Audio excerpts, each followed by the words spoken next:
নমস্কার বন্ধুরা, Sampa special kitchen with village food চ্যানেলে আপনাদের সকলকে স্বাগত। আশা করি আপনারা সবাই খুব ভালো আছেন। আবারও আমি আজকে চলে এসেছি একটি নতুন ভিডিও নিয়ে। বন্ধুরা, গরম পড়তে না পড়তেই কিন্তু মশার উপদ্রব খুব বেড়ে গেছে। এই মশাগুলো কিন্তু বাচ্চা বড় কাউকেই কিন্তু রেহাই দেয় না। তাই বন্ধুরা, এই মশাগুলোকে মারার জন্য আমরা তো বাইরে থেকে বিভিন্ন রকম কেমিক্যাল স্প্রে কিনে নিয়ে আসি, যেগুলো আমাদের স্বাস্থ্যের জন্য ভীষণ ক্ষতিকর, বিশেষত বাচ্চা এবং বয়স্কদের জন্য। তাই বন্ধুরা, ওই সমস্ত জিনিস পয়সা খরচ করে কিনে না এনে যদি আপনারা বাড়িতে থাকা কয়েকটি উপকরণ দিয়ে একটি ঘরোয়া রেমেডি বানিয়ে নেন, দেখবেন খুব সহজেই মশা আপনাদের বাড়ি থেকে বিদায় নিয়েছে। আর এই ধরনের নিত্য নতুন ভিডিও পেতে আমার এই চ্যানেলটিকে সাবস্ক্রাইব করবেন, লাইক করবেন আর বন্ধুদের সাথে অনেক অনেক শেয়ার করবেন। আর যে সকল বন্ধুরা আমার এই চ্যানেলে নতুন, তাদেরকে আমার বিশেষ অনুরোধ, চ্যানেলটিকে সাবস্ক্রাইব করে পাশে থাকবেন। বন্ধুরা, আমি এখানে বেশ কয়েকটি পেঁয়াজ নিয়েছি, তবে সবকটি পেঁয়াজ আমার লাগছে না। এখান থেকে দুটি পেঁয়াজ আমি নিয়ে নেব, আর দুটি পেঁয়াজ আমি রেখে দিচ্ছি। আপনাদের দেখানোর জন্য আমি পেঁয়াজগুলো নিয়েছিলাম, তাই এখানে দুটি পেঁয়াজ নিয়ে নিয়েছি। এবার পেঁয়াজের মুখ আর পিছন দিকটা কেটে নেব। পিছন দিকটা বেশি কাটলে হবে না, বসার মতো একটু অল্প করে কেটে নিতে হবে। আমি মুখের দিকটা কেটে নিলাম, নিয়ে পিছন দিকটা অল্প করে কেটে নিচ্ছি যাতে পেঁয়াজটা বসতে পারে, সেই বসার মতো করেই নিয়ে নিচ্ছি। এবার আমি পেঁয়াজের গায়ে যে খসাগুলো রয়েছে না, এই পেঁয়াজের গায়ে খসাগুলো ভালো করে ছাড়িয়ে দিচ্ছি।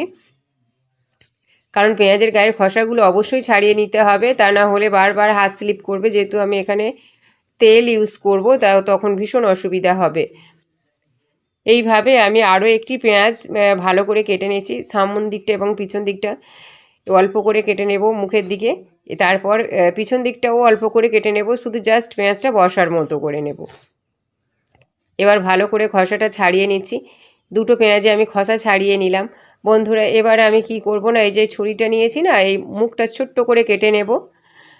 তবে এই কাজটা আপনারা ছুরির সাহায্যেও করতে পারেন, আবার চামচ দিয়েও করতে পারেন। আমি শুধু মুখটা জাস্ট একটু কেটে নিচ্ছি, যেহেতু এখানে একটু শক্ত অংশ রয়েছে, তাই আমি ছুরি দিয়ে কেটে নিচ্ছি।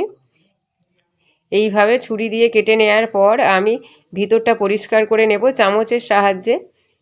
বন্ধুরা, এই কাজটা কিন্তু চামচের সাহায্যে খুব ভালো হবে, ছুরির থেকে কিন্তু চামচের সাহায্যে খুব ভালো করে নেওয়া যাবে। তাই আমি এখানে চামচের পিছন দিকটা ইউজ করছি। চামচের পিছন দিকটা দিয়ে ভালো করে পেঁয়াজের ভিতরের যে অংশটা রয়েছে সেটা কুড়িয়ে বের করে নিচ্ছি। নিয়ে পেঁয়াজের ভিতরের অংশটা একটা খোল টাইপের করে নিচ্ছি। এইভাবে ভালো করে পরিষ্কার করে নিতে হবে। দুটো পেঁয়াজ আমি এই একই সেমভাবে পরিষ্কার করে নেব। বন্ধুরা, এই পেঁয়াজের যে উগ্র গন্ধ রয়েছে না, এই পেঁয়াজের উগ্র গন্ধের কারণে কিন্তু মশা, মাছি এবং যে কোনো পোকামাকড় খুব সহজেই বাড়ি থেকে দূর হয়ে যায়। তাই বন্ধুরা, এই পেঁয়াজটাকে এখানে ইউজ করা, আর পেঁয়াজের সঙ্গে আমি যে যে উপকরণগুলো এখানে ইউজ করব, সেগুলো সবই কিন্তু পোকামাকড় তাড়াতে ভীষণভাবে সাহায্য করে। অন্য পেঁয়াজটিও আমি ঠিক সেমভাবে কেটে নেব। আমি দেখিয়ে দিচ্ছি। ছুরি যদি আপনাদের কাছে না থাকে, চামচের পিছন দিকটা দিয়েও আপনারা করতে পারবেন। তবে আমি ছুরি দিয়ে সামনে যে শক্ত অংশটা আছে, এই শক্ত অংশটা তুলে নিয়ে এবার চামচের সাহায্যে সেমভাবে পরিষ্কার করে নিলাম। এবার আমি একটি হামনদিস্তা নিয়েছি, আর এই হামনদিস্তার মধ্যে আমি এখন নিয়ে নেব ন্যাপথলিন। বন্ধুরা, এই ন্যাপথলিন কিন্তু পোকামাকড় তাড়াতে ভীষণভাবে সাহায্য করে। আমি এখানে বেঙ্গল কেমিক্যালের ন্যাপথলিন ব্যবহার করেছি। এখানে আমি একটা ন্যাপথলিন নিয়ে নিচ্ছি, আর এই ন্যাপথলিনটা আমি এখন ভালো করে গুঁড়ো করে নেব। বন্ধুরা, দুটো পেঁয়াজে অবশ্যই দুটো ন্যাপথলিন দিতে হবে, কারণ এই ন্যাপথলিনের গন্ধে কিন্তু মশা বাড়ি থেকে বেরিয়ে যাবে। আর সঙ্গে যেহেতু পেঁয়াজ রয়েছে, ন্যাপথলিনটা ভালো করে গুঁড়ো করে নিলাম। এবার এই ন্যাপথলিনের গুঁড়োটা নিয়ে আমি পেঁয়াজের মধ্যে দিয়ে দেব। অবশ্যই আপনারা এই কাজটা চামচ কিংবা অন্য কোনো যে কোনো জিনিসের সাহায্যে করতে পারেন, যাতে পুরো ন্যাপথলিনের গুঁড়োটা পেঁয়াজের মধ্যে ঢুকে যায়। দেখুন, আমি চামচের সাহায্যে ভালো করে পেঁয়াজের মধ্যে নিয়ে নিচ্ছি ন্যাপথলিনের গুঁড়োটা। দুটো পেঁয়াজই আমি ন্যাপথলিনের গুঁড়ো দিয়ে ভরে নেব। তবে দুটো পেঁয়াজের জন্য অবশ্যই দুটো ন্যাপথলিন নিতে হবে। আমি আরও একটা ন্যাপথলিন নেব, নিয়ে ভালো করে গুঁড়ো করে নেব। এই ন্যাপথলিন কিন্তু জামা কাপড় আমাদের যেখানে গোছানো থাকে, আলমারি কিংবা শোকেস যেখানেই বলুন না কেন, সেখানেও কিন্তু এই ন্যাপথলিন রেখে দিলে পোকামাকড় কিন্তু জামা কাপড় কাটে না। এই বন্ধুরা, আগেকার দিনে মা ঠাকুমারা কিন্তু এই রকমভাবে ন্যাপথলিন আলমারির মধ্যে রেখে দিতেন। এবার আমি আরও একটা পেঁয়াজের মধ্যে ন্যাপথলিনের গুঁড়োটা ভরে নিচ্ছি। যাতে পুরো ন্যাপথলিনের গুঁড়োটা পেঁয়াজের মধ্যে চলে যায়, তাই আমি হাতের সাহায্যে ভালো করে পুরো ন্যাপথলিনের গুঁড়োটা দিয়ে দিলাম। এবার আমি এটাকে সরিয়ে রাখছি। সরিয়ে রাখার পর আমি এখানে একটি পাত্র নিয়েছি আর নিয়েছি নিম পাতা। বন্ধুরা, এই যে নিম পাতাগুলো রয়েছে না, এই নিম পাতাগুলোকে যতটা পারবো কুচি করে নেব। আপনারাও যতটা সম্ভব কুচি করে নেওয়ার চেষ্টা করবেন। আমি এখানে কাঁচির সাহায্যে কুচি করে কেটে নিচ্ছি। পুরো নিম পাতাটাই আমার লাগবে, তাই আমি ভালো করে কুচি করে কাটছি বন্ধুরা। এবার এই কুচি করে কাটা নিম পাতাটা নিয়ে আমি কি করব সেটা আমি এক্ষুনি দেখিয়ে দিচ্ছি আপনাদের। তবে যতটা পারা যায় কুচি করে কেটে নেবেন। আমি আরও 2-4 বার ধরে ভালো করে কুচি করে কেটে নিচ্ছি। এইভাবে কেটে নেওয়ার পর আমি নিয়ে নেব বেশ খানিকটা তুলো। বন্ধুরা, আপনাদের কাছে যে তুলো থাকবে সেই তুলো ইউজ করতে পারেন। এছাড়াও সন্ধে দেওয়া তুলো তো মোটামুটি সবার কাছেই থাকে, সে তুলোও আপনারা এখানে ইউজ করতে পারেন। আমি তুলোটাকে এইভাবে একটু বড় করে নিয়েছি। বড় করে নেওয়ার পর আমি এই তুলোর মধ্যে নিম পাতার কুচিগুলো ভালো করে ছড়িয়ে দিচ্ছি।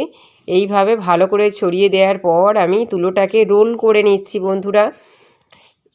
পুরো রোল বানানো আমার হয়ে গেছে। আমি হাতের সাহায্যে সলতের মতো করে পাকিয়ে নিচ্ছি।